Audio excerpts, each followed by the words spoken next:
Welcome back to the Matt and Eric Talk Twins podcast. We finally have news. It is big news, just as we were hoping for. It is not at all what we expected. Before we dive into that, Matt, how are we feeling this week? Man, I'm feeling all right. Who thought we would get this big in news in February? It was pretty crazy. Yeah, the timing is certainly curious to say the least, but if you guys haven't figured out yet, obviously we're going to jump right in with the news that Derek Falvey and the Minnesota Twins agreed to mutually part ways Friday morning. We're going to really stretch the definition of mutually agreed to part ways here because I think this may be the first scenario I can think of, at least, that a GM more or less just quit on his job, and I don't blame him at all. What is your read on this, Matt? Yeah, my initial take, like when we were just finding out that Falvey was out as their president of baseball ops, I thought it probably had something more to do with the business side of things not going well. Falvey, of course, has been their president of business ops as well recently. So that was my first thought was, maybe they were looking to bring in a new business leader and Falvey didn't want to take a demotion just back to the baseball side. And that's what led to them kind of parting ways. But in all the reporting that we've gotten since then, it sounds like this was just directly driven from conversations between Falvey and Tom Pohlad, talking about how they saw the organization going forward. And it sounds like it was really just a clash of personalities. Falvey did not like the direction of the team and where they were going, and just kind of decided it was time for him to step away. I think that's pretty shocking, especially for a guy who's in a dual presidency role. I mean, he had really reached the pinnacle of what you could hope to aspire to get to for a baseball leader. So it's very surprising to see someone just step away from that. But I mean, you look at the payrolls he's been given and kind of the tumultuous relationship with ownership over the last couple of years. And I guess it kind of makes sense why he'd want to move on and go elsewhere. And by all accounts, Falvey's really highly thought of and will have other options for other teams. So Tom Pohlad has to suck a lot, like a lot, because Derek Falvey, Minnesota, the Twins especially, owe him such a great debt of gratitude in my mind. He came in right after Terry Ryan, and he took what was basically a prehistoric front office and just catapulted it to where it needs to be able to keep up in the modern landscape of the MLB, which is such a heavily analytically driven league nowadays. Derek Falvey took us from where Terry Ryan was, which hadn't really moved since it feels like the 90s or the 80s, and got us where we need to be. He did that with a good amount of success, ripping off back-to-back division titles, making the playoffs 4 times in his first 7 years, I believe was the number, and most importantly, breaking our playoff losing streak drought. Got all that out of the way, and the Twins responded by slashing his payroll, by taking away his options, by making his job as difficult and miserable as possible, and he ate it. He ate it like the good foot soldier he was. He nodded his head. He agreed to whatever the Pohlads told him, and he went out there and got his job done without publicly defacing, defiling, or just generally shaming the Pohlads.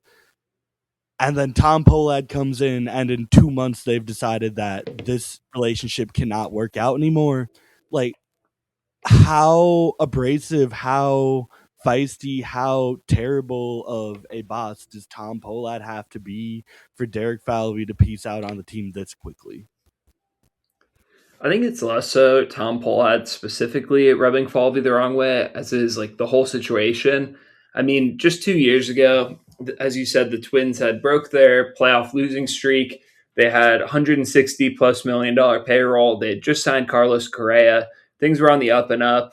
Joe Pohlad was talking about how they expected payrolls to even continue to rise. He said he thought that $200 million before long could be within the picture. So it looked like a great job. Everything's going great. And then so much had changed where I think even if it was still like Joe Pohlad in charge now, it probably wouldn't look all that different. And Falvey would probably be looking around and saying, man, all the fun stuff that I built here, the big signings, are all kind of getting undermined by the lack of willingness for ownership to invest in this team.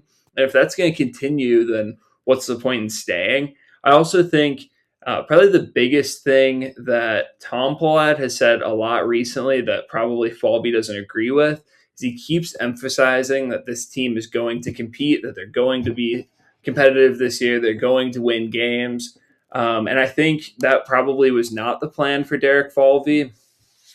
You look at how deeply they cut into the roster at the deadline, how many guys they traded away. I fully expect that Falvey probably came into the offseason thinking Joe Ryan, Pablo Lopez, and Ryan Jeffers are all going to get traded. They're going to fully tear it down. Maybe a lot of the guys they acquire are near major league ready, but I definitely don't think they intended to be good this year.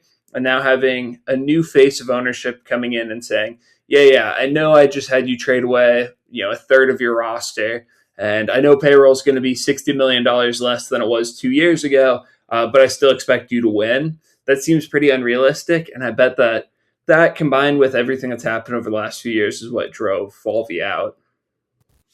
Maybe it is more about the expectations job wise that Tom Pollad set, because it is widely reported that Derek Falvey had not just a great working relationship with Joe Pollad, but also just a great personal relationship. They were apparently pretty close, enjoyed each other, and got along very well. And maybe that was just the butter that greased the wheel to keep Derek Falvey in Minnesota as long as he was. Maybe this is something that has been writing on the wall for quite some time. But nonetheless, the fact that it happened at really such a terrible time in the offseason. Not that I have any complaints with the job Derek Falvey has done, but I think if he was going to leave the team this offseason, obviously in an ideal world, it would have happened back in October so that we could have either given Jeremy Zoll more time to lay out his plan or go after and go out and get a new president of baseball operations if that's ultimately what they want to choose to do. Either way, even though I don't think Falvey did a terrible job, you still would have liked to see whoever is going to ultimately take his job for the long haul, get this offseason to get his feet wet and start moving the team in his direction. Because while Derek Falvey, I think, did a fine job, he definitely had his very own unique take on how to build a baseball team, the types of players that he coveted, the types of players that he thought should be Minnesota Twins. We'll have to see how much that changes under Jeremy Zoll's vision. He's been working with Falvey for a little while, but obviously he's not a career Twin. He had a lot of different experiences with different clubs before he came to Minnesota. So I fear that we're too late in the offseason to really get a read on how this team is going to change without Derek Falvey. But I'm still curious to see how we at least get across the finish line for this offseason. Yeah, agreed. The timing's definitely very weird, especially in an offseason where the Twins overhauled their coaching staff. They allowed Derek Falvey to hire their next manager. And then honestly, the player side of things hasn't changed a whole lot. They signed a backup catcher, a first base DH, and a mediocre mid level reliever. So it's not like he was making huge changes on the personnel side, but I think it's strange that they would have allowed Falvey to make the big hires that he did if they had any inkling that he was going to no longer be around. And so I think this move probably just took the Twins in general by surprise. They probably didn't expect Falvey to step down. And I think we're seeing that just based on how the press conference around Falvey went, how this announcement kind of came out of nowhere, and there's not really a clear succession plan. They've said that I think Tom Pollad said the words, committed to Jeremy Zoll running the baseball side. So it sounds like they're not going to do a big search for a new president of baseball ops. It sounds like it's just going to be Jeremy Zoll in that role, but keeping the GM title, which is a little strange as well. And then they're going to look for a new business side person.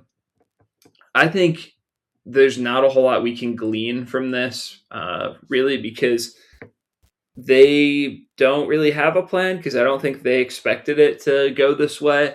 It's a great opportunity for Jeremy Zoll to now just be running a baseball team, but I mean, he's going to face the same problems that Derek Falvey ran into. So, I mean, it's just a weird setup. It definitely feels like the Twins were caught off guard, and I have a hard time for Twins fans believing that this will be anything positive because, like you said, I mean, Falvey had his shortcomings, but when he was well supported and was getting the payroll that he needed to put together a team, he built some really strong teams in the late 2010s, early 2020s. A lot of those teams were very successful, and it was at least interesting. And he pulled off some of the coolest trades I've seen from a Twins front office. I mean, the Josh Donaldson trade into a Carlos Correa signing was awesome. That's something that we never thought we would see happen. Heck, even the Josh Donaldson signing in the first place was crazy. So, I mean, he definitely was a very interesting GM. And he also did a great job revolutionizing our pitching development. I mean, you can look at all the arms we've had come up over the last few years and really see how Falvey rubbed off on him because stuff like that just wasn't happening under Terry Ryan. The Twins weren't able to develop pitching, and Falvey was able to. So, I mean, I think Falvey was a solid front office boss. I think he definitely had his shortcomings, but it's hard to see just some guy who now in the last year has gone from assistant general manager all the way up to GM and head honcho in the front office and think, yes, this guy's going to do a better job than this super well respected and successful executive that's leaving. So that's a long winded way of saying this seems unplanned and unlikely to be a positive thing for the Twins. So going back a bit to how this exchange of power is going to go down, this is where I think things get kind of funny, kind of kooky, and there's a lot of word soup that's going on in Tom Pollad's press conferences right now. That means a whole lot of nothing, and I'm going to be really curious to see, obviously, where we're headed long term, but even within the next month or so, right? So the Pollads have been trying to save money. That much is brutally clear.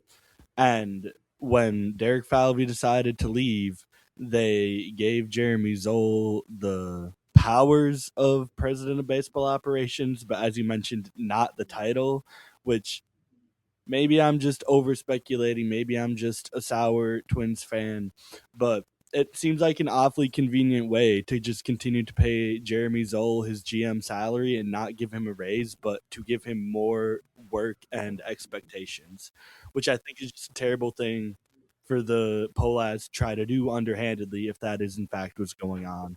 But outside of that, I want to focus on what you mentioned a little bit of. A lot of the comments about where the Twins are headed in 2026 from Tom Pollad because of how out of touch they are with the reality that we're facing and how like kind of doomsday he sounds in these press conferences. He has mentioned that the Twins won't just be good because he believes they'll be good in 2026. He says they have to be good. He says that for him to build back fan trust and to start turning this into a positive asset, a growing business that they can take off with and to start to invest more in, that the Twins have to be good in 2026. The amount of times he said have to be good in 2026 is terrifying because they're not going to be good in 2026. It would be a truly insane outcome. I believe it was Fangraphs, just dropped their win total projections for the entire league this week, and the Twins are sitting around 71.5, I think was their over under,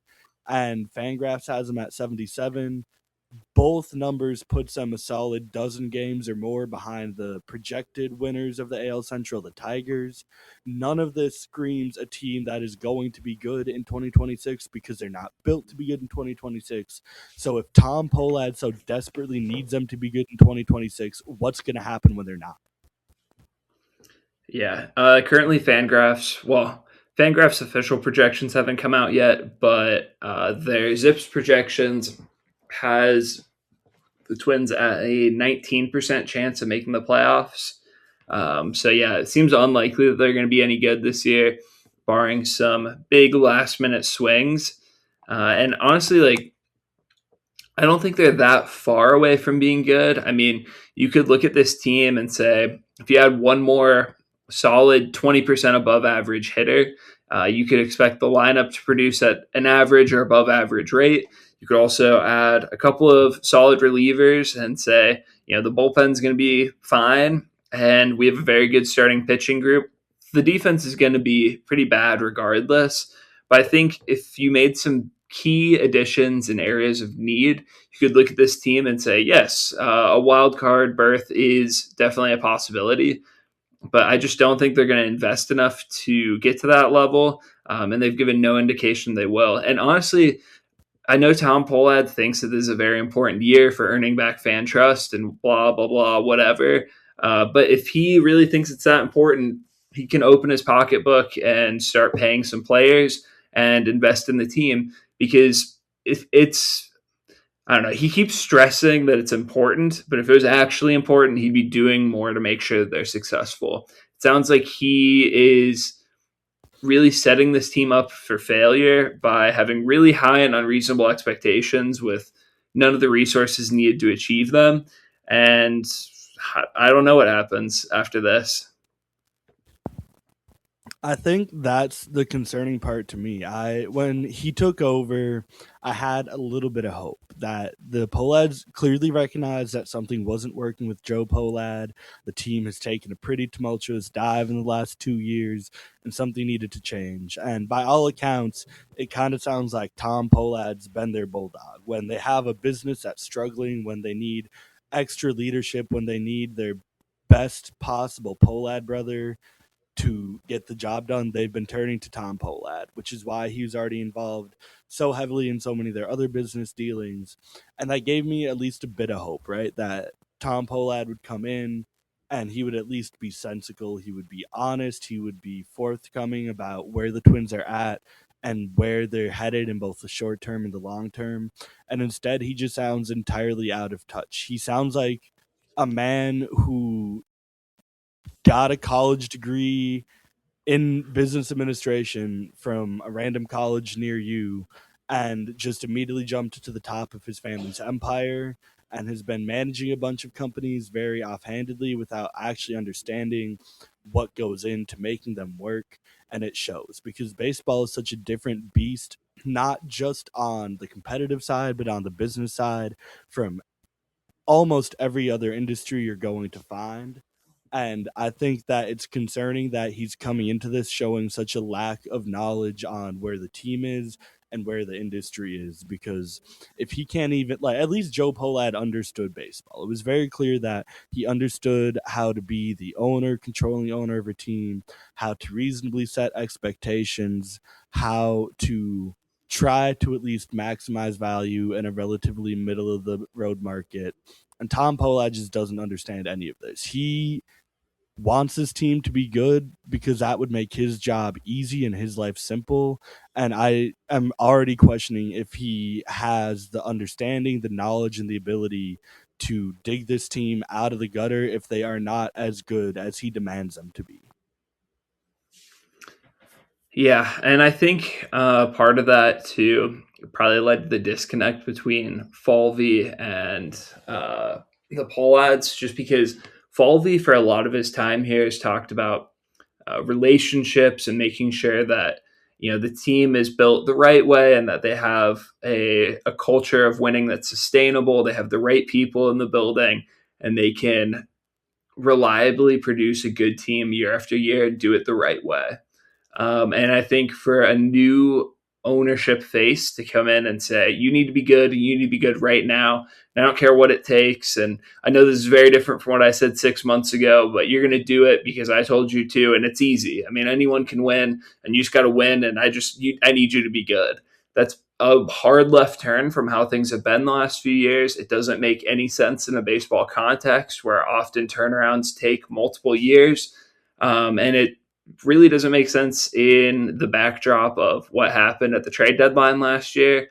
It just seems like this is really just Joe Pohlad not understanding how baseball works, clashing with Derek Falvey, who does know how baseball works and does know how to run a front office. And it just kind of seems like Joe Pohlad overstepped, and Derek Falvey said, well, I don't want to put up with you, and I don't want to put up with this situation anymore. And I mean, I bet that Derek Falvey, this year even could go and be the number one or number two in a major league front office because he's very well respected and he's good at his job. And when you have that kind of cachet as a front office member, you can tell ownership, hey, I'm not going to play by your rules. This doesn't make any sense. This isn't what I want to do. And I'm going to leave and I'm going to find a different opportunity. And it's crazy to see a front office member do that. That's so far beyond what most that's beyond the ability of most front office members because generally ownership holds all the leverage. So it's cool to see Falvey be able to put his foot down and go to a situation where he thinks he'll be able to succeed. But just really underscores how bad the relationship got with the Pohlads.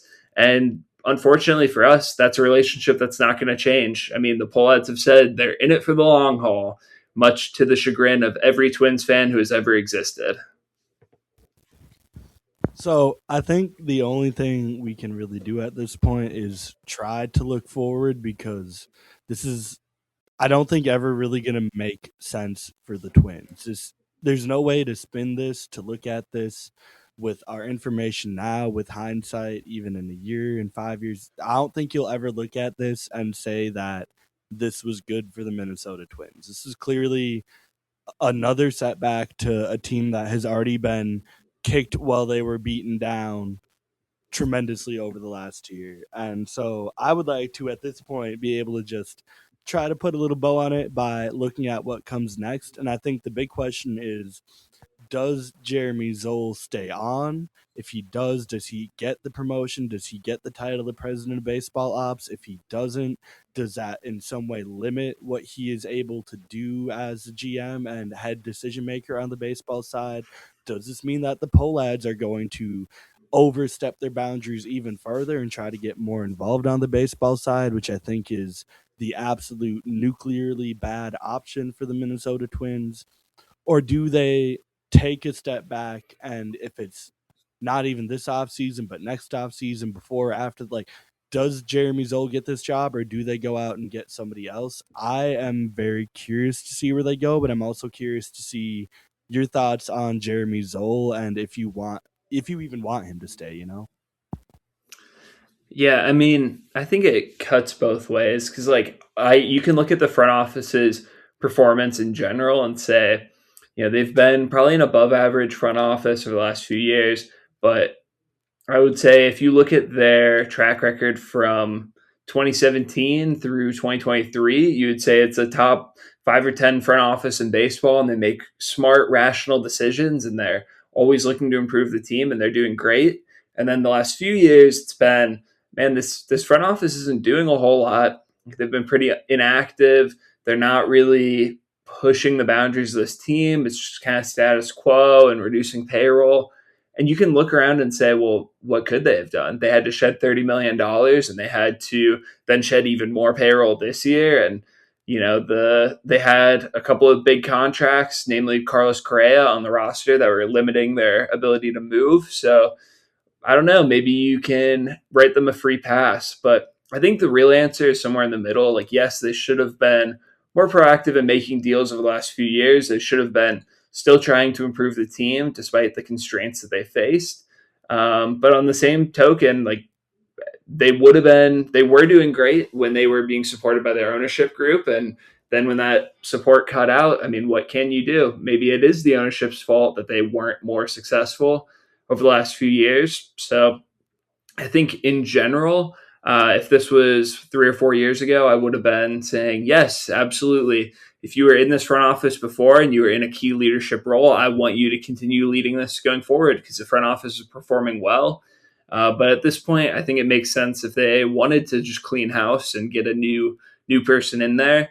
And I think part of the reason that they didn't name Jeremy Zoll their new president of baseball ops is because this year is going to be kind of a trial period. Maybe he wants to do more stuff. Maybe he has some different visions of how a team should be built than Falvey, and they're going to give him a year to figure it out.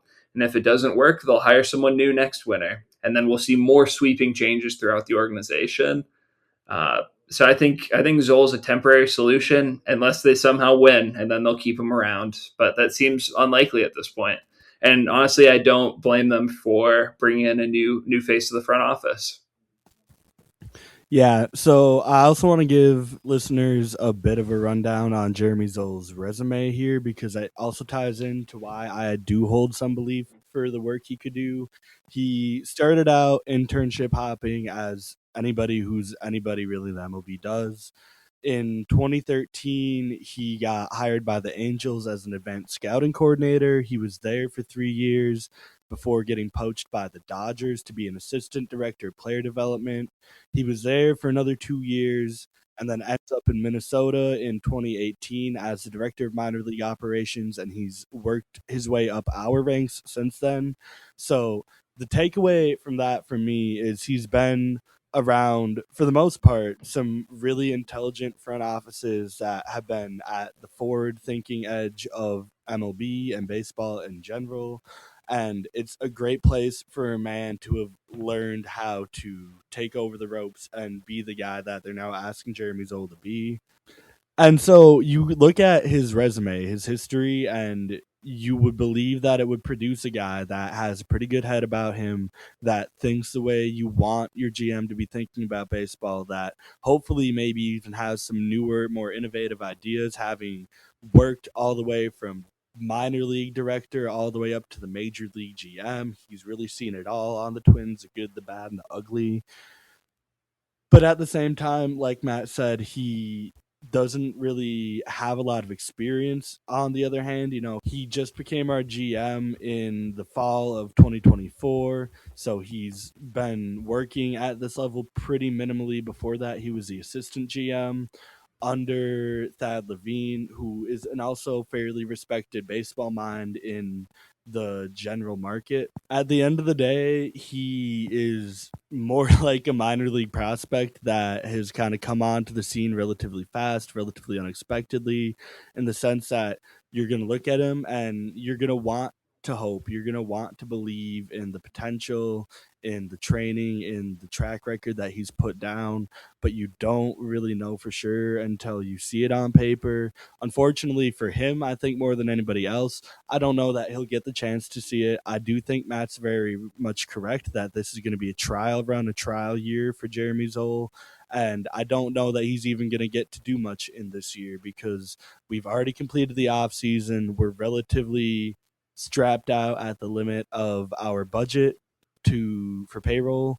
And so while I would like to see him have his day to take control of this team, build it in his image a little bit, I do think that he's going to struggle to do much with what he's been given because there's not much left to do. Yeah, agreed. Overall, just to put a bow on this ownership conversation, I think we probably just don't know the answer. It's a big shakeup and definitely not something we are expecting, or it seems poll odds we're expecting. But really, it's just one of those things that we're going to have to pay attention to throughout the season and see how it progresses. But like Eric said earlier, even by next offseason, I think we won't have a super clear picture of what we're going to be doing for the front office, who's going to be in charge. So likely it's just going to be in flux for the next year, 2 or 3. Who really knows? Talking about But moving on, we also have some other news coming out of Twinsland. Joe Ryan, as we talked about a few years ago, did not agree to terms with the Twins before the filing deadline. They agreed to terms on a new arbitration deal for him. They settled for 1 year, 6.1 million, with a mutual option in 2027 for 13 million with $100,000 opt or $100,000 buyout. Excuse me. So essentially, they just met in the middle between their two figures, and then Joe Ryan also gets another $100,000 next year when his mutual option, of course, gets declined. I think it's a smart move for both sides. They avoid a trial. They don't have to go in there and argue for why Joe Ryan is or isn't worth a certain amount of money. And it really isn't that much money, and they kind of met in the middle. Well, the Twins got to hold their stance of file or trial because technically they do have another year on the contract, even if it's a mutual option that's almost never going to be picked up.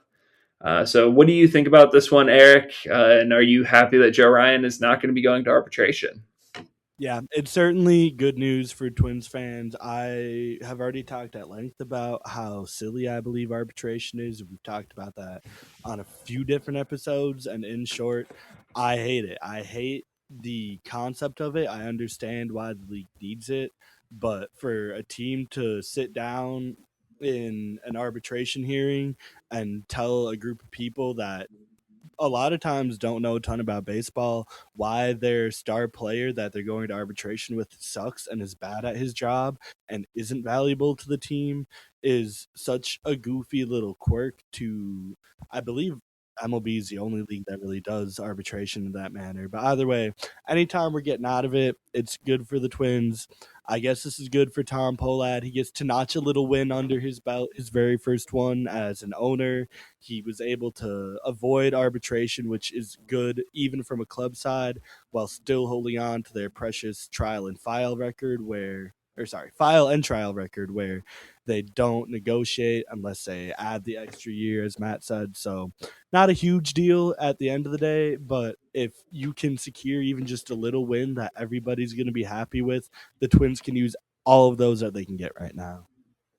Yeah, I will say I don't think Tom Pohlad was probably involved in this at all. I feel like owners generally aren't involved in like the day to day stuff like this. And honestly, I bet if you asked Tom Pohlad to explain how baseball arbitration works, he would not even know where to begin to tell you. So I don't know that's necessarily a win for him, but it is a win for the organization.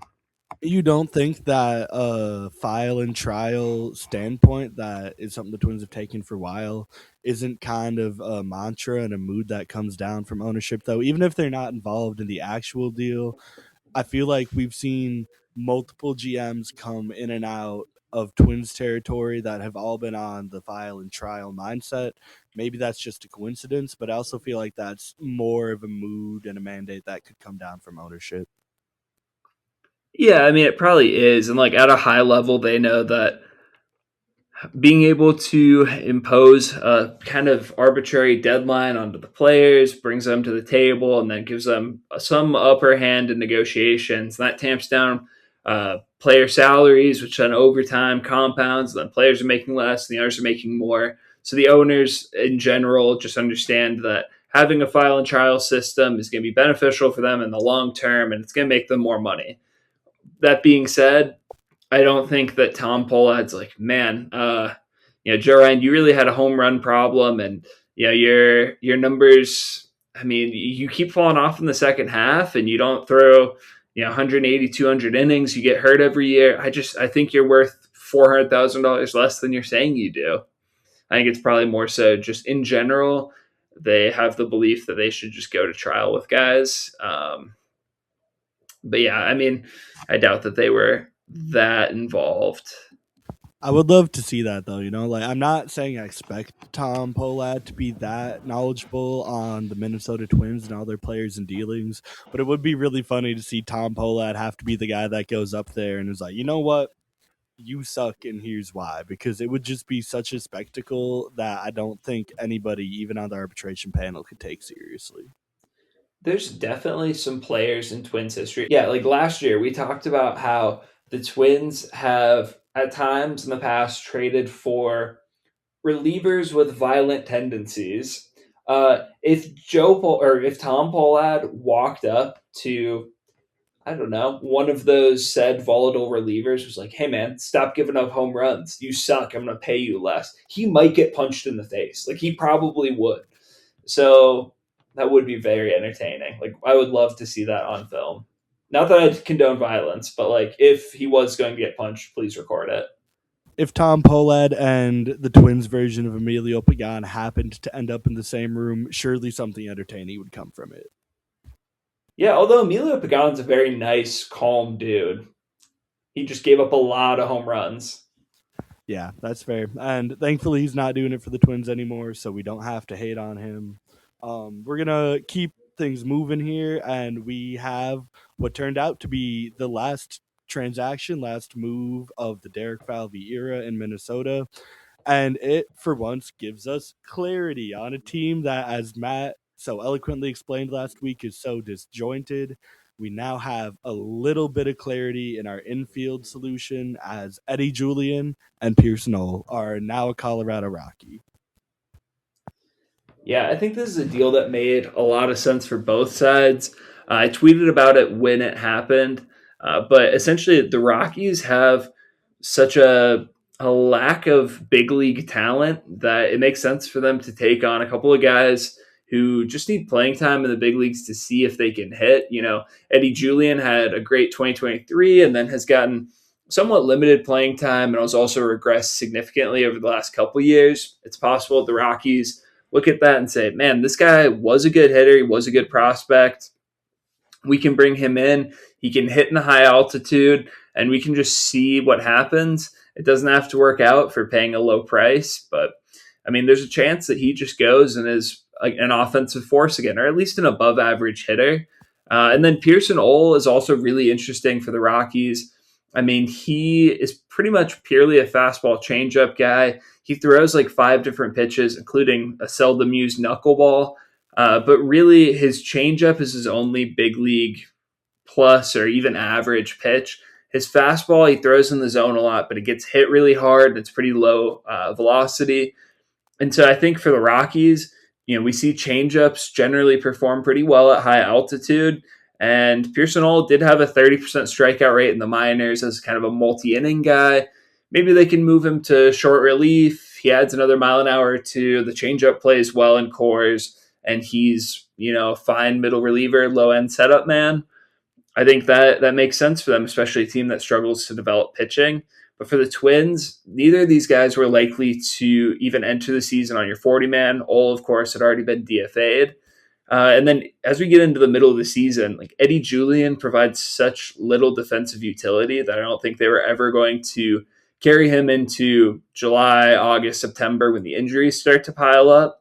And so being able to trade those two for a bit of cash and an interesting prospect in Jace Kaminska is pretty interesting. Kaminska is a guy that I like quite a bit. I don't think he's necessarily going to stick as a starter. He's kind of a two-pitch guy. He gets hammered by lefties, but he is lights out against right-handed hitters with his fastball and curveball combination. In 2024, in high A, he had I think 26% K minus walk rate, which is excellent. He only had like a 3% walk rate, and he got ground balls at a 45% clip. So he's a guy that could be pretty interesting. He's coming off Tommy John surgery, and he is going to be Rule 5 eligible next winter. So probably a guy that they're going to try to move quickly through the minors. I wouldn't be surprised if they just move him to the bullpen right away. Hope to add a third pitch to combat lefties, but just move him along. And maybe we get to September and we're saying, man, Jace Kaminska is in the same spot that Pearson Ole was last year. Let's see if we can throw him in the bullpen and see what happens. So overall, makes sense for all sides, but pretty low wattage move. This does at least serve as a great reminder in Twins territory that as doomy and gloomy as this offseason has been, these last really 16 to 18 months have been, we're still not at the bottom of the barrel because, as Matt mentioned, these are two guys. Ole had already been DFA'd. Eddie Julien was fighting to not be DFA'd through spring training, who are now going to go to Colorado and play very significant minutes to set the table over there a little bit. The leader in games started at second base for the Rockies last year was Thairo Estrada. Backing him up was Adail Amador, who got 41 games in, which is just actually it's over the 39 Thairo Estrada played. So I'm not really sure how Baseball Reference is chalking this up. But the more interesting part is that they combined for negative 1.6 WAR in those combined 80-ish games they played. So Eddie Julien, who was a roster leftover for the Twins, will now go and be an everyday starter and possibly middle of the order bat for the Colorado Rockies. You can't really blame them because, as Matt said, Eddie Julien is formerly gifted. He's the exact type of player that I think every front office should be looking at and saying, hey, maybe there's something there the Twins are missing. Maybe if we get him into our lab, into our system, and with our coaches, that we're going to be able to figure out what went wrong and get him back on track. In the meantime, it's kind of a one for you, one for me. It feels like with the Twins, they get cash back, which we know that the Polads are over the moon about, and is always a nice relief for a team that is nickeling and diming to get an extra $3 million onto their payroll. And as you mentioned, Kaminska is intriguing to me only as a relief option. His numbers look good, but you're never going to be a starting pitcher with two options, with two pitches to offer in baseball. That's just cut and dry, start and stop, no way around it. And honestly, with the success he's had as a two pitch mix pitcher, I would like to see them just say, all right, we need the bullpen help. He's already 24, putting up decent numbers at levels of baseball that he's clearly out or overmatched and overaged for. I would like to see him move fast. I don't think it's out of the question if he starts a year at Double A that he's pitching for the Twins by the end of the year, especially with the state of the bullpen. So if the Twins do what I believe is the sensible thing with Kaminska, we at least got a somewhat intriguing piece back for two guys that probably weren't going to make the opening day roster.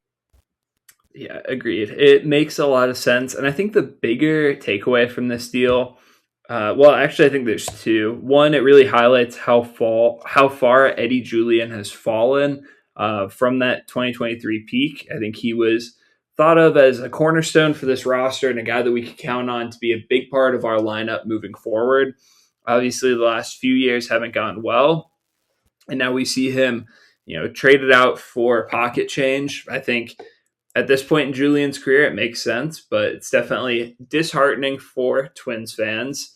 And then I'll also say, I think the bigger takeaway is that we now have an open 40-man roster spot. So I would imagine, the Twins have talked about wanting to bring in more bullpen help and how they still think there's options out there to help support this team. I wouldn't be all that surprised to see the Twins now go out and make a trade or a free agent signing and use up that 40-man spot that they were clearing by moving Julien. And I think this might have just been a preemptive move to get him off of their roster. God, it is already a pretty funny look back in hindsight when this news initially dropped. Me and Matt were talking, and we were both very confident that the Twins had a move coming in the next 24 to 48 hours to fill that spot.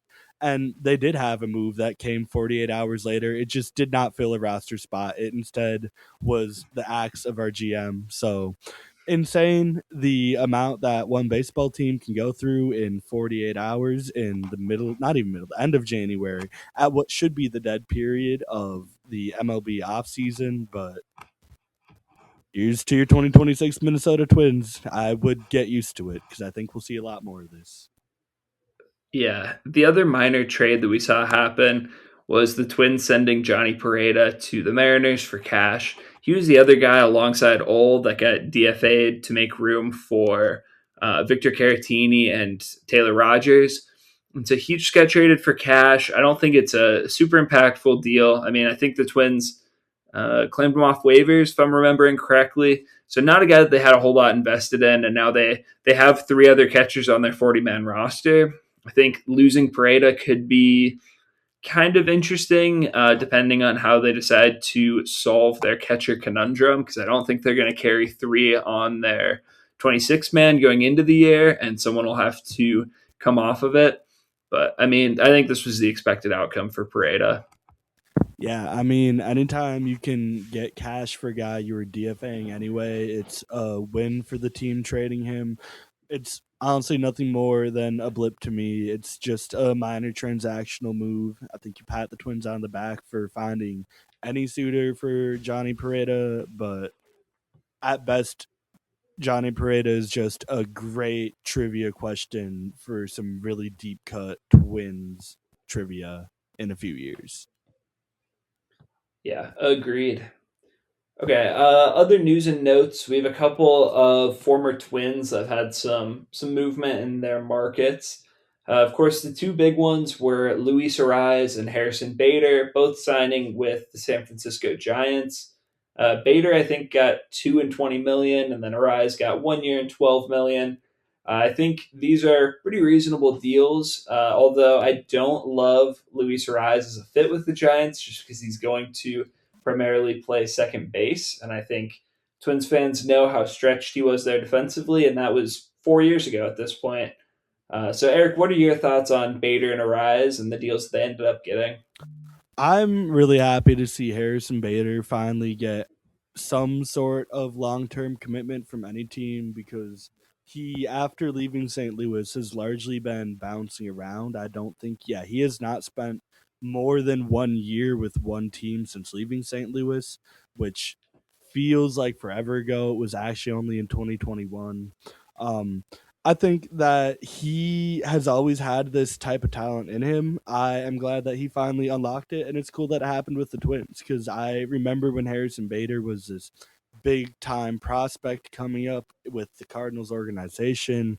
Him and Dylan Carlson were going to be the next big thing in the St. Louis outfield. I could not tell him and Dylan Carlson apart for the first like 3 years of their career, but now we do. Now we know, and I think is going to be honestly the more valuable pickup for the Giants. I think that Harrison Bader brings more value to your 2026 team than Luis Ariz does. And that is another crazy kind of mind bending thing to think about for me because it feels like it was only yesterday, even if it was 3 years ago at this point, that I was pretty passionately defending Luis Ariz and thought that the Twins definitely lost the trade for Pablo Lopez. So time flies, and maybe we could sneak that one under the carpet. Yeah, I'll also say it's interesting that Luis Ariz got $2 million less in free agency than he got through arbitration last year. So I think as a whole, his skill set's probably not as valued as a lot of baseball fans make it out to be. I think his free agency was always going to be an interesting case study in how much teams value batting average for a guy who really that's his only skill. He doesn't walk a whole lot, and he is awful defensively and can't really run. I mean, I think it makes sense too that a former player and Buster Posey is the one that gave him this deal. I think that just makes a whole lot of sense. And I'm pretty glad to see. Well, I mean, Arise is a likable person, so I'm glad to see Arise get a solid deal, and I'm glad that that deal did not come from the Twins. Yeah, there was a moment where I wanted it to happen just because it's kind of the same idea as a Taylor Rogers signing, where if the Twins aren't going to be good this year, the next best thing they can be is fun. And obviously, Luis Arias brought a lot of great years and great memories to Minnesota. But there's also the flip side of that where if you had such a great thing, maybe you don't want to ruin it. And the Luis Arias we get back, I think, would have definitely disappointed a lot of Twins fans. So here's to hoping that in his second straight year on a 1 year prove it deal, not getting an extension, not getting any sort of long term future, that he can also figure it out and get back on track. But as Matt mentioned, it's at least cool that he got a solid deal and a secure full time job to figure it out. Yeah, talking about getting fun players into the Twins, and we've talked endlessly about the bullpen. What are Fernando Rodney and Sergio Romo doing? Bring them back. See what they're doing. Unironically, I believe both would be fantastic bullpen coaches if they wanted to be, but I also feel like you would say that about a lot of guys in the league. Certainly, that is, I think, the one element missing from this Twins team right now. There's a lot of squares. There's Trevor Larnach. There's a whole lot else that we aren't really having fun with right now. So we could use a little bit of flair and personality in Minnesota for sure. Let's make Brian Wilson the assistant pitching coach. Why is that also the immediate connection I make? Every time I think of Sergio Romo, I immediately think of Brian Wilson. I mean, it's just all of the Dynasty Giants teams. Like, I also, the hierarchy for me, it goes uh, Sergio Romo, then I think about Brian Wilson, and then I think about Jeremy Affeldt, which I think nobody has thought about in years.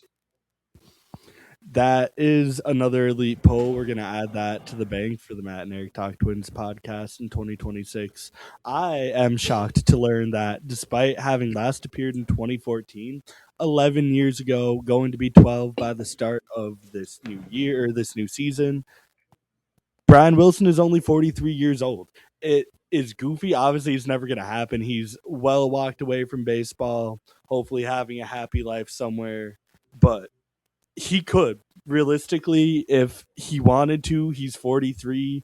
I think that he's probably still enough of an athlete that if he really wanted to, he could attempt to make a comeback, and that comeback would probably be good enough to land him in the Twins bullpen if he was truly, truly committed to this.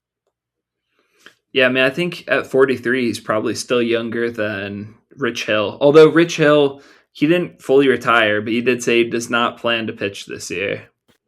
He was formerly the oldest guy in the league, but I mean, it's not the most unheard of thing, especially I think as a reliever to stretch your career into your 40s. I mean, Bartolo was 44 in the year he spent with the Twins, so he was older then than Brian Wilson is now.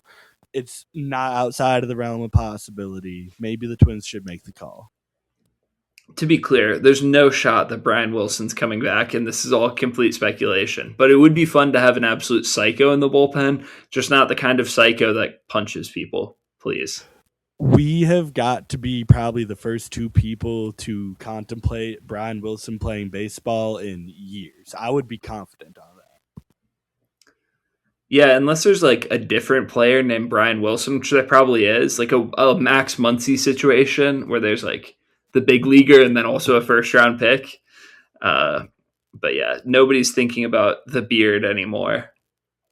Which is a true tragedy. But to reel us back in, we do also have a little bit of news on Christian Vasquez. I guess you can call it news. It's really just kind of the whispers that float in the wind this time of year. But the Houston Astros, who do have need for backup catchers still, have shown some interest. To me, this makes a lot of sense. He has history with the organization. He was there for a lot of great teams. In a lot of ways, it would be similar for the Astros to what the Twins did with Taylor Rogers and what we were just talking about with Luis Arias. And again, for his sake, I would be happy to see him there because the Astros are a good team, probably going to be in the playoffs again. I think they would be able to give him the role that he needs to have at this point, which is a much more reduced backup. I don't think that he's even good enough to get an 81-81 split like the Twins are trying to do with him and Ryan Jeffers. But for him to be a mentor to that youngish team that's certainly been getting younger with some of the recent free agent departures, I think that would be a good fit for both sides. Yeah, agreed. It's also crazy that Christian Vasquez only spent like half of a season with the Astros, but he did win a ring in his 1 year there. So, I mean, he must have made an impact. That is kind of crazy. I could have sworn he was there for like 3-4 years, but I think I also sometimes mix up his Boston years and his Houston years. Yeah, that's probably it. Anyways, every week we do our positional breakdown. So we pick a new position around the roster and go kind of in depth about all the players that we could see playing there this season. So this week we have the outfield. We decided to just clump all of the outfielders together just because honestly a lot of the players are going to spill over into the other positions. And outside of like Byron Buxton playing only center field, all of the other guys could kind of move around. You know, Matt Wallner is probably only going to play right field and DH, but theoretically could play left. So, anyways, we're just going to talk about the outfield all as one group and all the players that we could see playing there. So I think currently we envision 8 different names as potentially playing the outfield. And that is Byron Buxton, Matt Wallner, Trevor Larnach, Alan Roden, James Outman, Austin Martin, Emmanuel Rodriguez, Walker Jenkins, and Gabriel Gonzalez. So Eric, to start us off, what do we think about Byron Buxton this year? You just have to pray that he has his healthiest season of his career, because if we are going to be good, as we've been so demanded by new ownership, it's going to start and stop with Byron Buxton. He is the undisputed star on this team. He is the captain for, I mean, obviously it doesn't carry the same way that the captain does in New York, but this man is our culture. He is our present. He is arguably still our future. He is everything to the team right now. And with that, carries almost all of our hopes for 2026 as far as I'm concerned. Yeah, Byron Buxton just came off the best year of his career. He stayed as healthy as he has at any point in his career, and he was worth about 5 WAR last season. Now he's going into, I believe, his age 33 season. So I don't know that you can necessarily expect him to be as healthy and productive going forward. But a 5 WAR season from Buxton with some better luck and health around the rest of the roster would go a long way towards the Twins being competitive. And I think he's a guy that Twins fans are probably most familiar with. They know how talented he is. We probably don't need to spend too much time on him. But Buxton is our penciled in, honestly written in pen, unless he's hurt, center fielder, and probably our number 2 or number 3 hitter in the lineup, and the guy that we can all feel most confident about. I do want to get one quick gauge here. He played 126 games last year. Is he over under that in 2026? What are your thoughts? I mean, the under feels free on 126 games. It certainly does feel free, but he has put together two of his three healthiest seasons in the last 2 years. By all accounts, seems to have gotten over a lot of nagging injuries that slowed him down in the early 2020s. And I think most importantly is going to hopefully come through this offseason fully healthy, have a normal spring training. And I could not tell you the last time that Byron Buxton has been able to do that. So that's my optimism that I'm drawing from. That's what I'm going to focus on. And I don't know if he gets over 126, but I think that is actually a reasonable expectation for him for once. Yeah. Overall, Buxton is projected for between 3 and 4 WAR this year. He's probably going to be a 25 to 30 homer bat, steal 15, 20 bases, and play good defense. He is the best player on the Twins, and he has been for a few years. Moving on to probably our primary right fielder, we have Matt Wallner. Wallner burst onto the scene a couple of years ago as a real power hitting left-handed bat. He's not a great defender, but he can kind of move out there better than you'd expect once he gets underway. He also has a cannon for an arm. He was a pitcher in college as well. And he has absolutely mashed at the plate, at least for his first 2 seasons. In 2023, he had a 141 WRC plus. In 2024, it was 154. Now, in both of those seasons, he only played about half of the Twins' games. He was shielded pretty heavily from left-handed pitching, and he wasn't a good defender. This past year, he played more full-time. He stayed healthy. He played more against left-handed pitching. He appeared in 104 games and had a 114 WRC plus. So the bat backed up quite a bit. But I think when I'm looking at Matt Wallner, the bat speed is still there. He still swings it as hard as anyone. He cut his strikeout rate down from last few years. In 2023, it was 31.5%, and then it went up to 36.4%. And then this last year, his K rate was at the lowest of his career at 29.1%. He also was walking more than he has at any point in his career. I think that with the way that Matt Wallner swings the bat and his improved swing decisions and his ability to avoid strikeouts, if he can get his batted ball profile back to where it was previously, he could be back to being a very good hitter. And I think that I have faith in him at least being a 120, 125 WRC plus kind of guy. And that's probably the second best hitter on the Twins if he does it. Yeah, I love Matt Wallner. I'm gonna get into a lot of this, but I love Matt Wallner because he is the most classic, most cartoonish baseball player you could drop. This man is 6'4", like he's a massive man in right field. There's nothing particularly dynamic. He doesn't move fast. He's not quick, twitchy, but for every season that he has been a qualified player in the MLB, he has been 99th percentile or better in arm strength and 98th percentile or better in bat speed.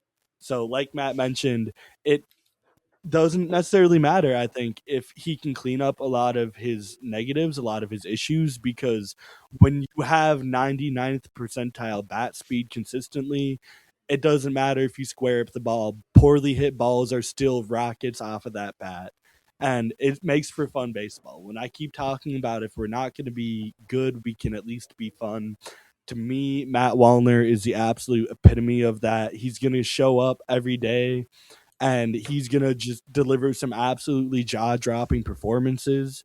And you just hope that he delivers more of those than he doesn't in 2026, and hopefully does take that next step. Because for being in the organization for a while, for having a few years under his belt, he is still only 28. There is, I think, a lot of reason to expect that he's still developing and he can still mature as a hitter to reach what I think could be a truly elite level, combining that bat speed and that raw potential with the more refined plate approach could lead to an incredibly scary hitter at the plate. Yeah, and I will say I think a lot of his issues at the plate haven't necessarily been approach driven, just more of like bat to ball skills. He has had a pretty high walk rate, so he has shown a decent eye at the plate. And it looks like his bat to ball skills have come around the last couple of years. So I mean, I definitely believe that Matt Wallner could re-break out. It's hard to say that he would break out because in 2023 and 2024, he was among the better hitters in baseball in some specific situations, like against right-handed pitching, and I mean, without doing a whole lot else, and shielded from bad matchups.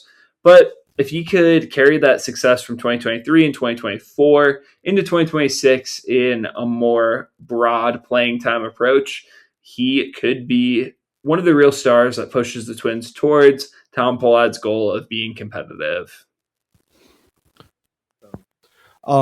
Not to interrupt in the middle of the podcast, but to interrupt in the middle of the podcast, we have a bit of a podcast first, which is news in the middle of our podcast. We are recording in the middle of the afternoon on Sunday, just in time to find out that Eugenio Suarez has signed a very, very paltry 1 year, $15 million deal with the all too fictitious mutual option to go play for the Cincinnati Reds next year. This sucks. This really Yeah, sucks, doesn't this is an absolute gut punch. I mean, I had been operating under the assumption for most of the winter that he was going to get 2 years, 40, maybe someone stretches for 3 and 60. I didn't think that he would have to settle for a 1 year deal, especially not a 1 year deal for only $15 million. uh, the Twins just gave $7 million to Josh Bell. If they knew that Eugenio Suarez was going to be available for 15, I think they would much rather have spent double and just gone and gotten Eugenio Suarez. And even at their current situation, it feels hard to fathom that they couldn't pitch to ownership. Hey, this guy hit 48 home runs last year. He can be our solution at first base. He can be the backup plan for Royce Lewis at third. He's going to be our number 3, number 4 hitter, and he's going to very much push us towards being the competitive team you want us to be, and he's available for a cheap 1 year deal. Like, how is that not? I don't know. I don't know how they couldn't come up with the ability to match or beat that contract, because he is such a perfect fit for this roster and accomplishes so many of their needs. This makes me mad on multiple levels. I know we were just glazing Derek Falvey before the show or earlier in our show, but you have to imagine there was a level of like, we signed Josh Bell for 7 million 1 year, whatever. We didn't necessarily need to move at the time that we did. There was still a lot of Josh Bell esque options on the market when we signed him, and there still are. We to this day could go out there and get Reese Hoskins or Paul Goldschmidt, and I think they would have given us just the same, if not better, value than Josh Bell. You could say ditto for Victor Carantini, who even when he was signed was a weird fit on the roster. And all that money could have just gone to Eugenio Suarez, who we've been saying since we started this podcast is like the ideal level of Twins ownership putting their money where their mouth is to go get a guy that's within our price range that could be an impactful player for the Twins in 2026. Yeah, I It's mean, it's just frustrating. He was such a good fit, and he's a very good player. I think I don't know. I think there's real reasons that teams were afraid to give him a multi-year deal. He is 33. He's slowed down defensively, and he really struggled after being traded to the Mariners last year, including a much higher strikeout rate. And so there's some reason to think like maybe he finally hit that age cliff, and this is where he doesn't bounce back, and we don't want to be tied to a guy long term. But if you're the Twins, you need to be chasing upside. You should be chasing variance. You should be going for potential high impact players, and that's what a 48 home run Eugenio Suarez is. And he's also been known to be an extremely streaky player. So maybe him having a rough August and September isn't this guy can no longer hit, but it's this guy's having one of his down couple months, and then he's going to get hot again eventually. And if you're a Twins team that has a super uncertain first base mix, your current first baseman probably should be a DH, and your third baseman is always injured. Why not sign a guy who could probably be an average or better first baseman? He can play at least decent third base in a pinch, and he's a good enough hitter that you don't really care where he plays because he's going to mash regardless. That just seems like the most perfect confluence of circumstances to get the Twins exactly what they need to be competitive this year, and it just didn't happen. At worst, if he played like Seattle Suarez from last year, he's still probably our fourth, fifth best hitter on the team. He had a 94 OPS plus. Like, even when he was bad last year, quote unquote, he was still at least close to league average. He turned it on with 3 homers in 12 games in the playoffs. And at best, this guy could have pushed Buxton to be the best hitter on the team. And I think that would have been so much more valuable than anything else to be able to take that burden off of Byron Buxton to not have to be such a singular star, such a driving force behind this offense, to have the opportunity for Byron Buxton to have a bad day and us to still feel like we're in it in any given game. Yeah, it's frustrating. It's infuriating. You could create a million new adjectives to describe this Minnesota Twins team, and this just piles on top of it. It's hard to even try to display optimism when all these little blows and kicks and punches just keep raining in every time we stoop a little lower. Fittingly, the next person in our outfield breakdown is Trevor Larnach. Oh no. It's his fault. I It's mean, it's blame it on Trevor him. Lawrence's fault. We could have, again, a third of the Eugenio Suarez salary is going to Trevor Larnach this year. Why?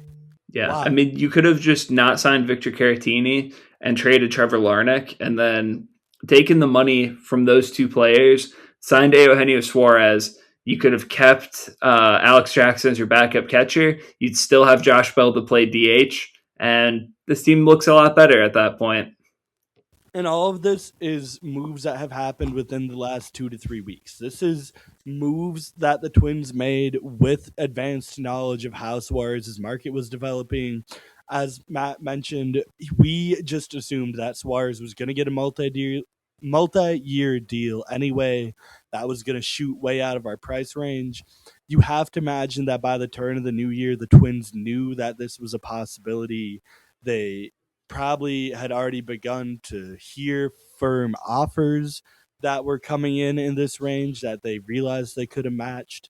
So the fact that they just brushed it off and went with the direction they did, all to ultimately let Suarez sign such a cheap deal with a team that is only moderate. Like, you can't even really spin this as a competitive thing. The Reds made the playoffs last year barely. They are at least trying to be good in ways that the Twins aren't. But nobody's confusing them for a contender. Even with Suarez, even if they make another significant addition, they're contending to make the playoffs. They're not contending for the whole thing like Seattle was, like other one-year options could have given him.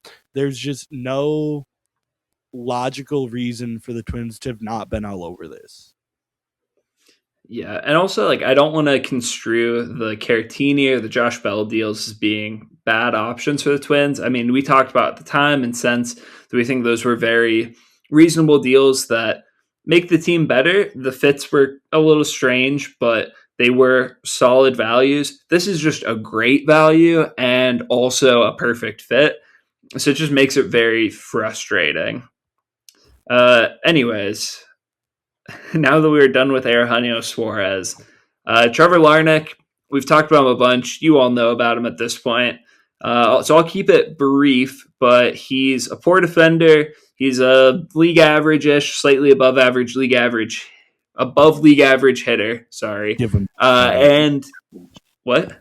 But don't give him that credit. He's league average and he knows it. Yeah, I mean, in total, he's been league average. He had like 1 year where he's like a 110 WRC plus guy, but he's probably just a very mediocre hitter. He can't hit left-handed pitching. He can't run. He's, in my view, a pretty replacement level corner outfielder who the Twins are choosing to sign for like $4.5 million. Seems like a poor use of resources. Not a guy who fits on this roster, especially in the context of all of the other left-handed hitting outfielders who constitute the next 5 players on our list, and also includes Matt Wallner, who we've already talked about.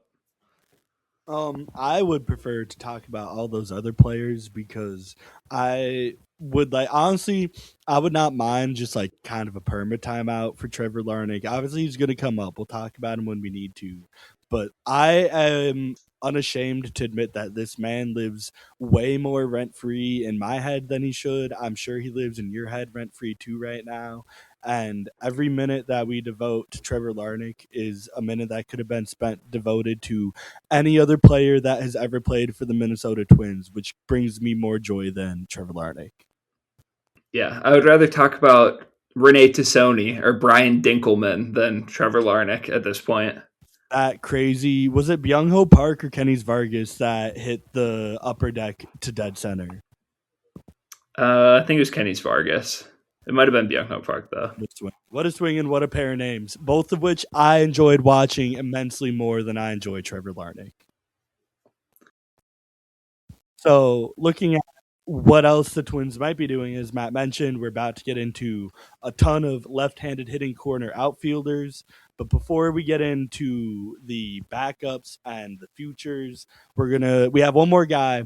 Realistically, the only real position battle, I think, entering spring training is going to be left field, and it's going to be Alan Roden duking it out with Trevor Larnach. What do you think Alan Roden needs to do to win this job? Honestly, at this point, I think Trevor Larnach's just the DH because it sounds like they're going to play Josh Bell a lot at first base. I certainly hope that they do that and maybe turn Josh Bell into an average-ish first baseman versus trying to get the combination of Eric Wagman and Cody Clemens to resemble a decent first baseman. I would rather they just try to play Josh Bell there. Trevor Larnach can DH, and then you can get more athletic in the outfield with some guys that I think have a better bat than the Wagman and Clemens combination.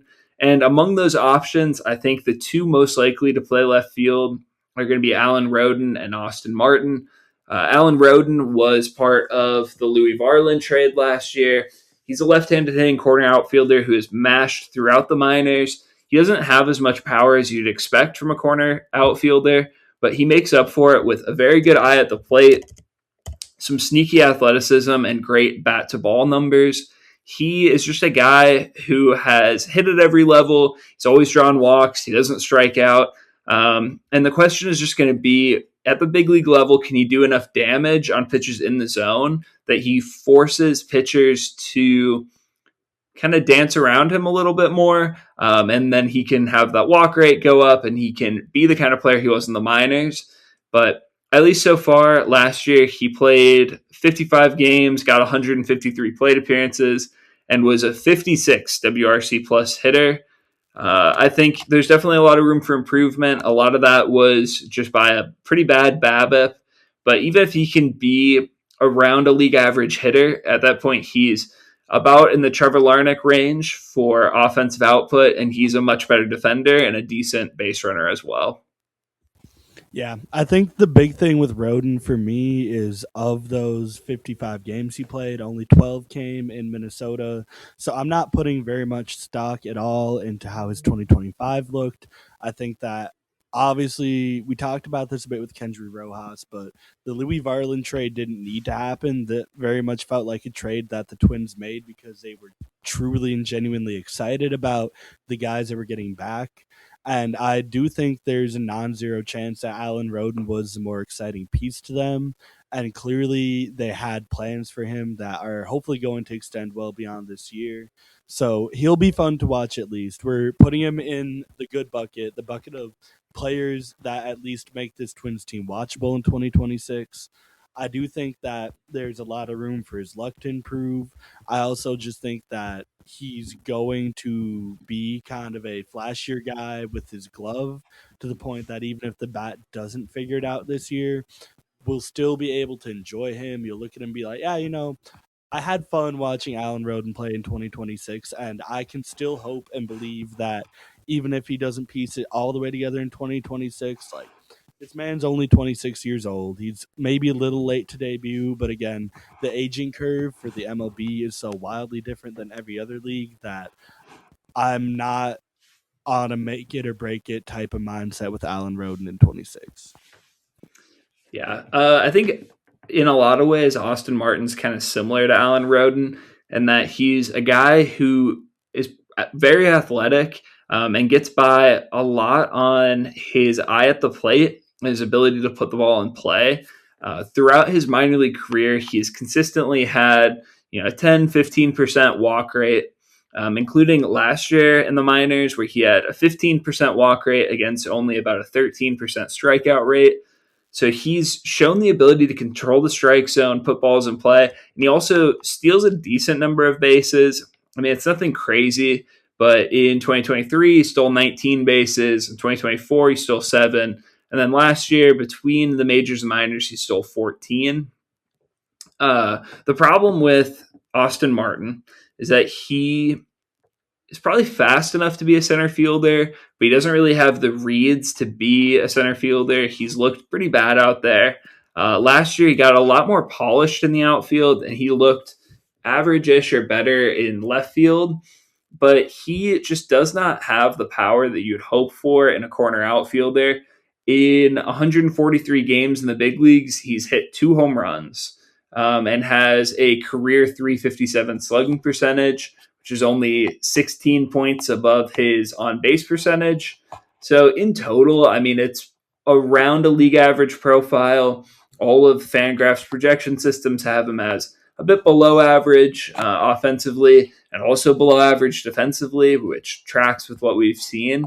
So I think he's a player that is fine and he does some things well, but the ceiling is very low. And I think he's not a guy that you need to prioritize giving everyday plate appearances to, especially not as much as you would expect for a guy who is the 5th overall pick and a part of a pretty major trade.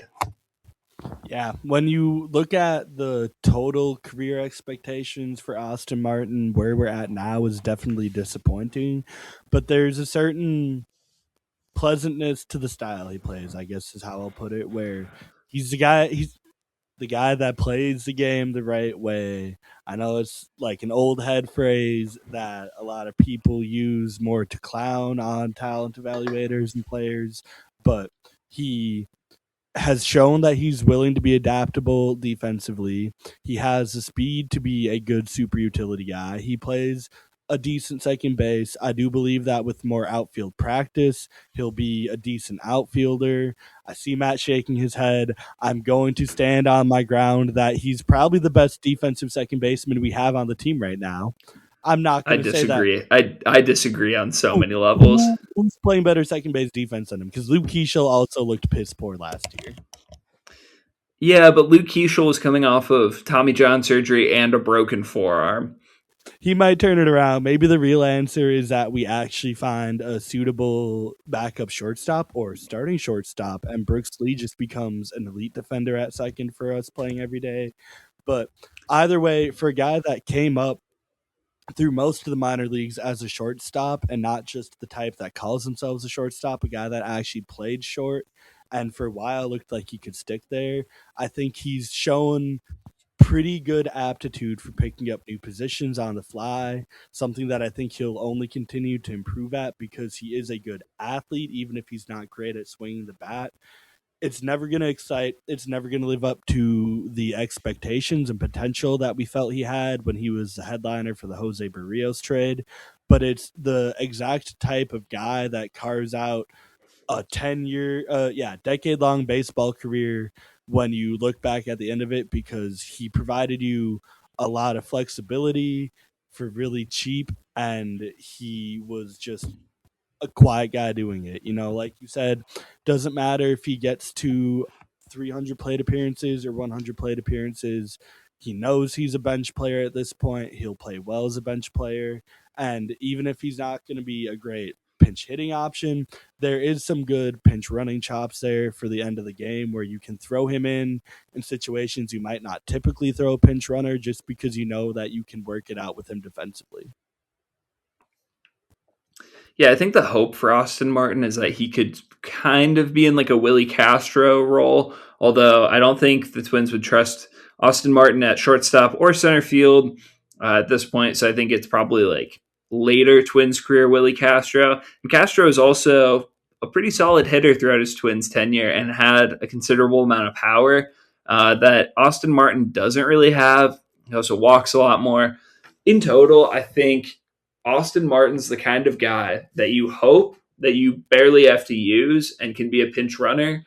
And if you have some dire circumstances where he gets forced into an everyday role for a couple weeks, you don't absolutely hate it, but you're hoping that he's just like kind of a seldom used super utility guy. And that's my hope. And I hope that Alan Roden plays well enough coming out of camp and into spring training that he is the primary left fielder, and maybe Austin Martin just ends up kind of being the platoon option to step in when there's a left-handed pitcher on the mound for either Roden or Matt Wallner. It's really funny because as you were summing up the Austin Martin profile, I was taking a little look ahead at the next guy on our list. And I think it bar for bar could be the same profile description for James Outman. I think the two caveats is that he is a better defender in the outfield. He's more natural, I should say. So he is our definite backup center fielder at this point until maybe a younger guy could come up and supplant him, because he is somehow even more atrocious with the bat than Austin Martin. After starting off with a really promising rookie season that saw him hitting at a 114 OPS plus and finishing third in Rookie of the Year, he has dropped off the face of the cliff. Notably, the 558. Sorry, let me restart. Notably, the 558 OPS that he put up in the back half of last year with Minnesota is the best he's put up in any season since his rookie season. To put it shortly, James Outman is one of the worst hitters that the Twins have rostered in quite some time. I would say he's worse than Christian Vasquez was as a hitter last year. So my question isn't how much does he play, it's when does he leave our roster? When are we done with him? Yeah, I mean, I see what you're saying because James Outman doesn't have a ton of power and he strikes out a lot. Even in his successful 2023 rookie season, where he finished runner-up in the Rookie of the Year, he still struck out like 32% of the time. And his isolated slugging was not anywhere near where you would expect it to be for a guy with that high of a strikeout rate. He does walk quite a bit, but that has gone down over the last few years, especially as pitchers know that they can challenge him in the zone. He's probably not going to hit one over the fence on him, and he's going to strike out a lot. And so over the last few years, you can see his strikeout rate trending from 32% to 35% to last year all the way up at almost 43%, while his walk rate does the opposite, going from 12% to 10% to 8%.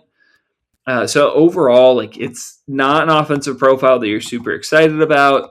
And that really just leaves the defense to hope on.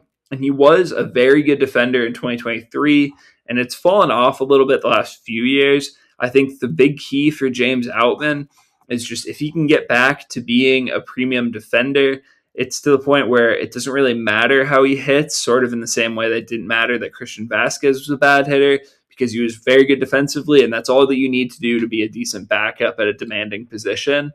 But yeah, I mean, this just further underscores how low they sold on Brock Stewart, and that seemed confusing at the time, and it remains confusing. I'm going to push back and counter that the Twins have enough young, relatively fast, athletic, and just naturally gifted outfielders coming up that we're about to talk about, that even if James Outman was the most elite defender in center field in all of baseball this year, I still don't think he would be worth the roster spot. Your not so fun fact of the day: not a single time in his entire career, even in 2022 when he only played 4 games and only had 16 plate appearances, not once has James Outman ever had more hits than strikeouts in a season. Every year of his career, he has struck out more often than he has hit the baseball and gotten on base. And when you can tout that over a 3-year career, you just don't belong in the MLB, as far as I'm concerned. I mean, you could say the same thing about a lot of players. Like Joey Gallo was an all-star while famously hitting more home runs than singles. Um, but yeah, I mean, he doesn't have the kind of power to make a profile like that work. I think the key for a high strikeout, high walk rate profile is that you need to be able to potentially hit 30, 40 home runs in a season. And that's why it worked for Miguel Sano, and that's why it worked for Joey Gallo. And I don't think it's going to work for James Outman. And the last few years, it just hasn't. And I think there's a reason the Dodgers were willing to punt on him, especially. Yeah, I mean, it's just not a great profile. I think the Twins are probably going to be reluctant to give up on James Outman, seeing that they gave up a real like high leverage arm that had some injury troubles in Brock Stewart to get him. So I'm assuming that they think there's something there to like, and they're not going to want to totally get rid of him after just one 20 or 37 game stretch. But I don't see a whole lot to like. And I think they do have better options. Like Eric said, Emmanuel Rodriguez and Walker Jenkins are both viable center fielders right now, and they're both a lot better offensively. Certainly. So you mentioned them. We'll start dipping into. We have a trio here of outfielders that have not debuted yet, that are all knocking on the doorstep. All probably should get their first call in 2026. Before we get to the dynamite and the fireworks, I do want to give a shout out to the least memorable name on this list, Gabby Gonzalez, mainly because I think that there's a realer chance than we're probably giving credit to that he will be the first outfield prospect we see called up this year. I think there's a reason that he's the least memorable of the trio. He is not a great defender, probably a 40, 45 grade out there. Not a guy that you're really hoping to play every day in the outfield, kind of similar to Trevor Larnach. And then he also is a good hitter in that he puts the ball in play a lot. He hits for a high average, but he doesn't have the kind of power that you would hope for in a true corner only guy. He just pulling up his statistics in AAA last year. He had 15 home runs and 550 plate appearances. That's fine, but it's not great. And again, that's also between high A, double A, and triple A. He hit 15 home runs. He had a combined 395 on base percentage compared to a 513 OPS. So not the greatest ISO. He had a sky-high BABIP last year, so he's getting very lucky on his balls in play, especially for kind of a lumbering corner outfielder. I could see him as a right-handed complement in the outfield, but it's putting a lot of faith in the bat, and honestly, I think he was pretty lucky last year to be a successful hitter. And I'm not a huge Gabby Gonzalez believer unless he can add some considerable power. That was a fantastic and well researched look into why Gabby Gonzalez is a fraud.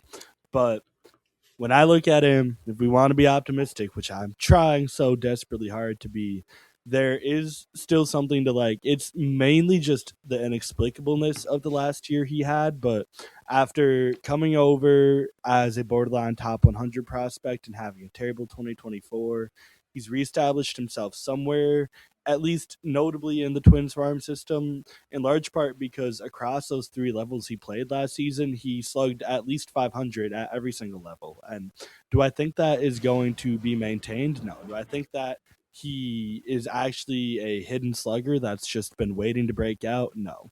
But if you can even sustain like 50% of that improvement to get him from more of a 40 grade power, which is what MLB.com has him right now, to get him up to a 50 grade, just league average power, a guy that could go out there and give you maybe 15 home runs, 15 stolen bases a year. I think this is another guy that could carve out an incredibly useful role, at the very least, as a long-time fourth outfielder. I'm thinking Jake Cave type for the Minnesota Twins.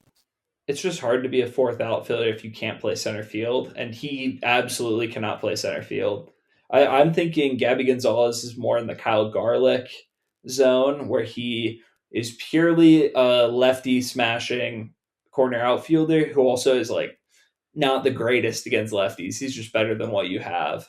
He certainly, like you said, won't be playing center field, but with Byron Buxton already penciled in there, with, as we mentioned, a lot of other younger guys that also do have center field potential, I think that there's a world where the Twins could make him work as either a platoon guy or a pseudo fourth outfielder that really only plays the corner and covers DH. I was at least prophesizing that the next Trevor Larnach of the Minnesota Twins will be Alan Roden. There's also a world where it is Gabriel Gonzalez, and he ends up having a less than illustrious career where he feels forced onto the field more often than he plays his way there. But I do think that the range of outcomes for him is too broad for us to be making any assumptions right now. Yeah, I mean, he could be useful, but I think he's useful in the way that a second division regular would be, or like a useful bench bat. I mean, we'll see when he comes up this year because I do think he's going to get playing time, but I am not a huge believer in him. But I am a believer in the next two guys on our list. We have Emmanuel Rodriguez and Walker Jenkins. We've alluded to them a couple times, but they are both in AAA as of the end of last year. Manuel Rodriguez has been there the last couple of years. He has continued to perform. He's been a great hitter all through the minors, albeit with one of the weirdest profiles in baseball. He's a guy who strikes out a ton, hits for power, and walks at a truly unbelievable pace. In the last couple of years, he has walked at, in 2024, he had a 24.4% walk rate. And in 2025, he had a 20.6% walk rate. Both are obscene numbers, absolutely absurd. And he just doesn't swing the bat all that often. He is one of the more passive players in baseball, which is part of the reason that his strikeout rate has been up around 30% the last couple of years, and it's widely expected to go up at the big league level. He's a guy who pitchers know if they throw the ball in the zone, he's more likely than not to just take the pitch for a strike. And also, he has some swing and miss in his profile. He does swing through pitches pretty regularly. The counterpoint to that being, he does have some great raw power. He has the ability to really put the ball over the fence, and so that allows pitchers, or it forces pitchers to have to dance around the plate a little bit more often. It leads to a higher walk rate. So it's kind of a boomer bust profile. It's one that is interesting to see how it'll work as he gets to the big leagues. And honestly, just to get to the big leagues, he's going to have to be healthy first. In the last 3 seasons, his healthiest season was, well, actually, let's go all the way back to 2021. His first professional season, he played 37 games. In 2022, he played 47. In 2023, he really jumped onto the broader prospect radar, playing 99 games at high A. And then in 2024, he played 47 games. And then in 2025, he played 65 games. So this is a guy who's really struggled to stay healthy. He has produced offensively at every level while being a well above average center fielder. He's a guy who gets exceptional reads in the outfield, has a solid arm, and makes really acrobatic plays out there. There's a belief among prospect scouts that he's probably going to move to a corner at some point in his career just because he is kind of a thicker built outfielder, and he has the kind of skills that would be more in line with an elite corner guy than a true center fielder. But he's a guy that should provide enough value defensively to take some of the pressure off his bat, and the bat could be special as well. The real headliner here to me is that all of the tools, the intangibles, the things that you can't coach, grade out at worst as average and at best as true plus tools. There's a somewhat believable profile for Emmanuel Rodriguez to be a true five-tool player. He might struggle to maintain good to great speed, and because of that, as Matt mentioned, there's a good chance that he probably ends up in a corner outfield position where it's a lot more difficult to be impactful as a defender. But what I like about Emmanuel Rodriguez is all of the issues, all of the concerns are things that are coachable. They are mainly mental hurdles that he needs to get over. They are approaches to how he plays the game, both offensively and defensively, that just needs to be coached into him. And maybe he never figures it out. But I think the big thing is now is the time to figure out how it's going to play at the major league level. Because as you mentioned, he's been such a polarizing and mystifying prospect. He, despite having 5 professional seasons under his belt, is only 22. So you might hear his playing history and be concerned that this is a guy who can't stay healthy and has been hindering his development because of it. Not really. He hasn't played a ton of games, but he has a fairly traditional and predictable profile and path to the major leagues where he was playing in AAA in 2024 as a 21-year-old. He's 22 right now. He is right on schedule, but now is the time to get that moving. Now is the time to see him at the major league level. I think even if the floor is shakier and lower than you would like, the ceiling is so undeniably high that this is the type of guy that you need to make room to see at the major league level because this could very well be the future. I'll also say this is going to be his third year on the Major League 40-man roster, and so he is going to be out of options after 2026. So he's a guy that one way or another they're going to be forced to play within the next year.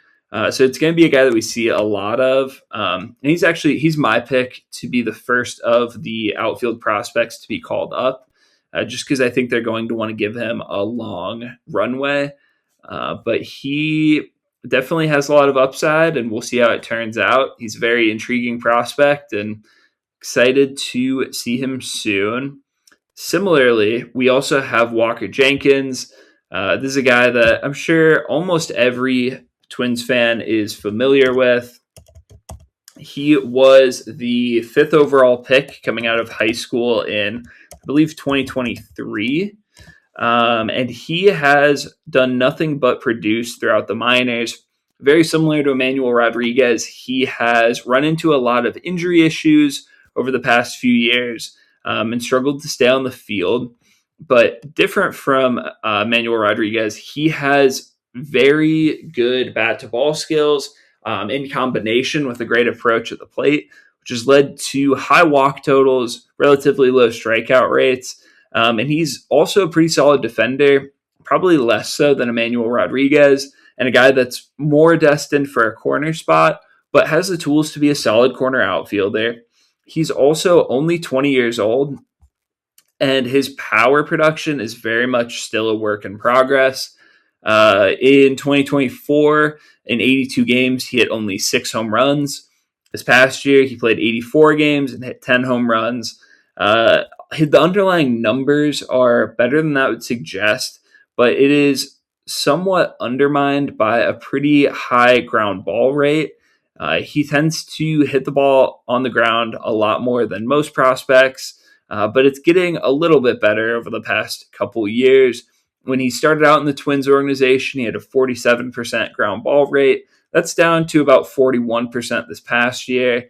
I would imagine as the Twins work with him, they'll get him to hit the ball in the air a little bit more. If he can do that and maintain his plus strikeout rate and walk rates, he's going to be a well above average hitter. And he's a guy that could be very exciting for the Twins. He has some speed as well. He's a real five-tool prospect and one of the better prospects in baseball, and widely regarded as, I think, a top 15 or 20 prospect in the game. And all of this is for great reason. I believe it was, at the end of the season that Aaron Gleeman put out a fantastic article capping off Walker Jenkins just reaching AAA by the age of 20 to show us just how ridiculous that is. I'm one of the guys that thinks that we throw around the term generational far, far too often for prospects and players. That's not the case with Walker Jenkins. He is the first Twins hitting prospect to reach AAA by age 20 in the past 25 years, something that even guys like Byron Buxton and Joe Mauer didn't do. He, at the MLB level as a whole, is one of 41 players now that has logged 50 or more AAA plate appearances as a 20-year-old. When you shake out some of the noise of other young stars that have done that but not really established themselves in the league yet, you're looking at functionally a 50-50 shot of if this guy was in AAA by the age of 20, he ended up being at least an all-star in the league. This includes names like Mike Trout, Freddie Freeman, Ronald Acuna, Andrew McCutchen, Ketel Marte, Adam Jones, Junior Caminero, and Riley Green. The common theme here is that all of these guys are stars, and maybe Walker Jenkins is too hampered by his health to get there. That, with many of the Twins' top prospects, seems to be the largest concern.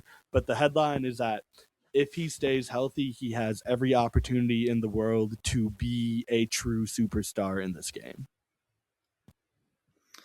Yeah, so that pretty much wraps up our outfield look. They have a lot of the names that you're familiar with seeing, and Buxton and Wallner, and unfortunately Trevor Larnach. There's some new guys who were brought in at the deadline, being Roden and Outman. And then there's some help on the way in the form of Erod and Jenkins, and also potentially Gabby Gonzalez. There's a lot of outfield potential here. There's a lot of guys who are close to the big leagues, and we'll just have to see how it works out. But the outfield's one of the things about this Twins team that I am most confident in. And I think that one way or another, they're going to get some positive production in the grass. And with that, we are wrapping up our outfield look for the Minnesota Twins. A lot of optimism in 2026 and hopefully beyond. We've been really trying to cue in on that here. So I think the big thing is just wait and see, because there's a lot in store from our outfielders.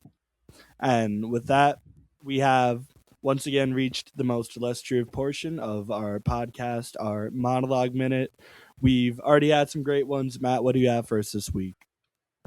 Okay, so my monologue minute has lost a bit of its luster after we ranted about Eugenio Suarez, because my topic is how realistic are the Twins' chances of winning this year, and I think they're much lower than they have been presented to be. But the Twins do have a lot of very high variance players, and so I just want to lay out my path to the Twins being a good team this year. And I think the name of the game is going to be our pitching staff. I think the only way that the Twins are a real playoff contender is if they have guys like Mick Abel or Taj Bradley or whomever fills in their fourth and fifth starter roles. They become more of the mid-rotation starters that we've seen guys like Bailey Ober and Joe Ryan turn into over the last few years. If they can fill out a rotation of all guys who are mid to high 3 ERA guys that can throw 6 innings and just be consistent, productive, above average starters, that's going to go a long way towards improving their chances to win on a day-to-day basis, and then also make a run into the playoffs. Additionally, I think whatever starting prospects aren't in the rotation need to come through in the bullpen. We need at least one of them to turn into sort of flame-throwing high-end reliever. I think most likely that's going to end up being David Festa, and I think he could really succeed in that role, as we've talked about previously. On the position player side, I think a lot of it's going to come down to Erod and Jenkins being productive big leaguers. If both of those two turn out to be above average regulars, I'm not saying they need to hit their ceiling, they don't need to be stars, but if they're above average regulars, it really shifts what we think of in this team. Because then we could have both of those two playing in the grass alongside Buxton. That would give us a phenomenal defensive outfield for a pitching staff that's very fly ball heavy. That would be very important. And also three guys who could be above average hitters. You can then move Matt Wallner to DH, where he would be very well suited. As we talked about, he's a great hitter.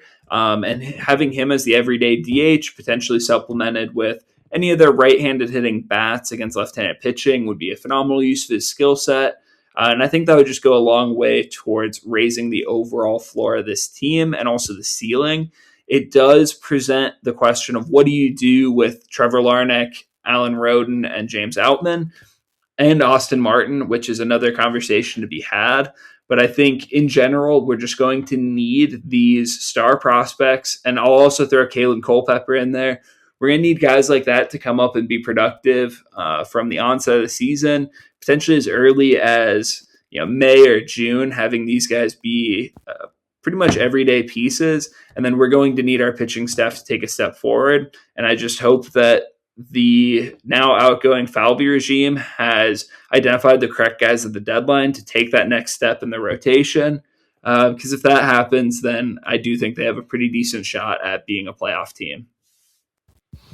I will say, well, a lot of that might sound like we need a lot for the Twins to go right to be great this year. I think you could also look at it as there are a lot of different opportunities for the Twins to have something break in the right direction for them, where even if they don't all break in the right direction at once, as Matt just laid out so perfectly, there's still a lot of reason to have a lot of hope next year.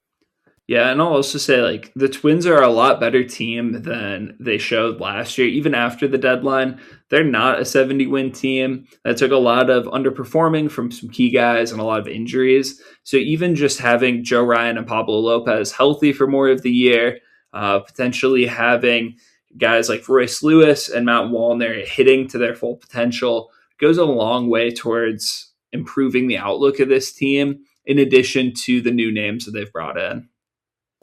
Certainly. For my monologue minute, I'm also going to dip back in a little bit to a lot of what we talked about during the podcast today. It was 9:47 a.m. on Friday. I was not even awake. That Aaron Gleeman tweeted that the Twins were mutually parting ways with Derek Falvey, news that shocked many in not just the Minnesota Twins world, but MLB industry in general. It was almost exactly 2 hours later at 11:43 a.m. that Diana Rossini shocked the Minnesota world once again, reporting that the Vikings were firing GM Kwesi Adolfo-Mensah. These are naturally going to be lumped together as two very similar moves, heads of their respective teams getting pushed out at a very unexpected time of the year. And I would like to push back on that because I believe that these, other than timing wise and market wise, could not be two more different occurrences that happened in one day. And to me, what it comes down to is the leadership displayed from the top to the bottom across both of these teams, and why it means that the Twins are in such a different world of mess and pain right now than the Minnesota Vikings. Um, the Minnesota Twins didn't fire Derek Falvey. Nobody's ever going to try to posit that. It's incredibly clear that this was at best a true mutual parting of ways across two men that had drastically different views on leadership. That is why Derek Falvey chose to walk away, and it was terrible for the Minnesota Twins. He was a great baseball mind that did wonders for this team, for the city, for this organization, and to let your own pride and ego and sense of self get in the way of letting that man operate is a terrible indictment on every single member of the Polad family and anybody else who may have stepped in the way of Derek Falvey getting his job done. When Kwesi Adolfo Mensah was fired, it has been reported that this came after months of deliberation in which the Wilfs, the owners of the Minnesota Vikings, had conversations from top to bottom in the organization with many respected leaders, players, everybody you could think of on the team, on a team that has, I should say, also many very well respected leaders. There's a reason that Kevin O'Connell is not gone with Kwesi. There's a reason that he is not only not gone, but is already being promised an increased say in both our players and the direction that our team moves this offseason, as well as our next GM. And that is because the Wilfs were able to do the logical, sensical thing, which was take a step back and look at the job that Kwesi had done in his 4 years in Minnesota and say, at the end of the day, this is not cutting it for our expectations. By all means, he is a great man. He was well loved in Minnesota. Everybody respects him as a person, but at the end of the day, they at least had the balls and the dignity to say, we don't want to drag this any further. We want to be respectful of you, and this is not working out, and we're going to let you go. And to me, that should be the real story, not that two Minnesota decision makers were fired in the same day, but that the Minnesota Vikings made a decision for their future, and the Minnesota Twins got told what their future is by the man leaving them. And that is, to me, the two complete opposite spectrums of how franchises and organizations should be handled. And I think it speaks leagues to the top to bottom process that the Vikings have in place that has made them a relatively successful franchise in the scape of the NFL over the last decade plus. And it speaks volumes to why me and Matt are sitting here every week bashing the hell out of Trevor Larnach, because he's just the bottom most scapegoat in a team full of guys that are just looking for another scapegoat to throw underneath them, because there's so many messes that come all the way from the top that it always has to be somebody's fault. And that is spineless, pathetic leadership at its finest. Well, that's a fun way to end our podcast. I think it pretty well encapsulates our feelings on the Twins. It's not looking great, but we are only a week away from spring training, so one way or another, baseball will be played, and we'll be watching it. So if you also are going to be watching the Twins and you want to hear our thoughts of it, or if you're not watching them and just want us to bear that cross for you, we'll tell you how they're doing on this show every week. So please stay tuned. You can follow us on Spotify, Apple Podcasts, and YouTube. We're also on Twitter at the Met Podcast on X, and then we also are there individually. So find us if you want to see all of our takes before the episodes come out.